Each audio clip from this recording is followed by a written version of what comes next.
ஆண்டவராகிய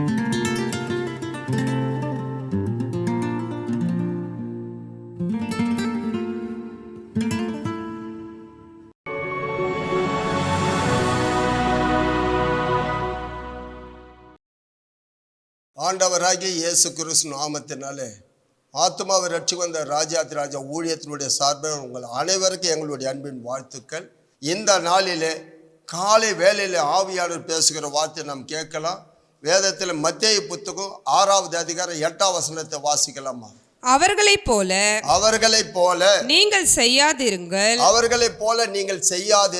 உங்கள் பிதாவை நோக்கி நீங்கள் வேண்டிக் கொள்ளுகிறதற்கு முன்பாகவே உங்களுக்கு இன்னது தேவை என்பதை அவர் அறிந்திருக்கிறார். நல்லா கவனிக்கணும் தேவனுடைய பிள்ளைகளை. ஒவ்வொருடைய மனுஷனுடைய வாழ்க்கையில நீங்க வேண்டிக் கொள்வதற்கு முன்பாகவே உங்கள் தேவைகள் என்ன என்பதை தேவன் அறிந்திருக்கிறார். உங்கள் இன்னது தேவை என்பதை அறிந்திருக்கிறார். நம்ம தேவை யாருக்கிட்ட சொன்னாலும் அதை நிறைவாக்கப்படுவது இல்லை. நம்ம குறைவுகளை யாரும் நிறைவாக்க முடியாது. ஆனால் நம்ம சொல்லும் போது நம்மை பார்த்து பரிகாசம் பண்ணுவாங்க, நம்மை குறித்து ஏளனமாய் பார்ப்பாங்க. இன்னைக்கு ஆண்டவர் உங்களோடு பேசுகிறார், உங்களுக்கு என்னது தேவை என்பதை நான் அறிந்திருக்கிறேன். அப்படின்னா என்ன அர்த்தம்? நமக்கு என்ன தேவை, நம்ம எப்போ உயர்த்தணும், நமக்கு எப்போ கொடுக்கணும், நம்ம சத்துருக்கள் மத்தியில் எப்போ நம்ம நிமிரணும், எல்லாவற்றையும் தேவன் அறிந்திருக்கிறார். அதனால வேதம் சொல்லுது பிலிப்பு 4:6 ஒன்றை குறித்து நீங்கள் கவலையே படாதீங்க. கவலைப்படுவதனால உண்மையாக சொல்ற நிறைய பேர் வேதனையோடு இருக்கிறோம், கவலையோடு இருக்கிறோம். என் வாழ்க்கை இப்படி ஆகிவிட்டதே, ஆண்டவரே என்னால் இவ்வளோ இழந்து போயிட்டேனே அப்படின்னு துக்கத்தோடு இருக்கிறோம். ஆனால் இங்கே ஆண்டவர் சொல்லுகிறார், வாசிக்கலாமா? நீங்கள் ஒன்றுக்கும் கவலைப்படாமல் எல்லாவற்றையும் குறித்து உங்கள் விண்ணப்பங்களை ஸ்தோத்திரத்தோட கூடிய ஜெபத்தினாலும் வேண்டுதலினாலும் தேவனுக்கு தெரியப்படுத்துங்கள். அதாவது இதுதான் ரகசியமே, வேற யாருக்கிட்டும் சொல்ல வேண்டாம். உங்க கவலைகளை, உங்க வேதனைகளை, உங்க துக்கங்களை ஆண்டவருக்கு மட்டும் சொல்லுங்க. உங்கள் தேவைகளை என்னதென்று அவர்கிட்ட மட்டும் தெரியப்படுத்துங்க.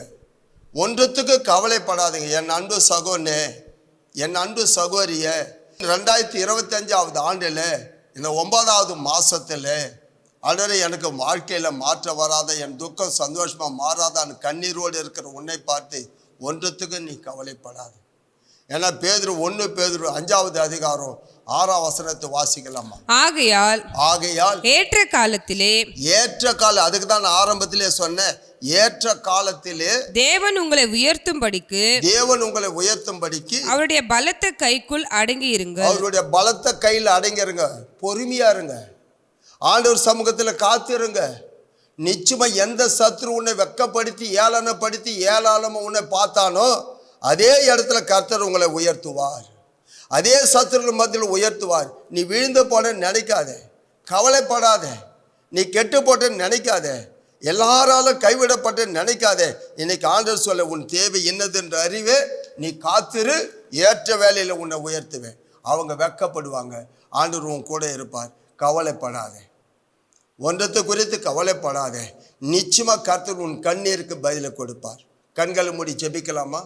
மகா இரக்கமும் கிருபை நிறைந்தவரே, நேற்றும் இன்றும் என்றுமே மாறாமல் இருக்கிறவரே, ஆண்டவராகி இயேசு கிறிஸ்து நாமத்தினால தினம் ஒரு வாக்குத்தத்த நிகழ்ச்சியில இந்த காலையில என் பிள்ளைகளுடைய கவலை எல்லாம் ஆண்டவரை ஆற்றிடுங்க.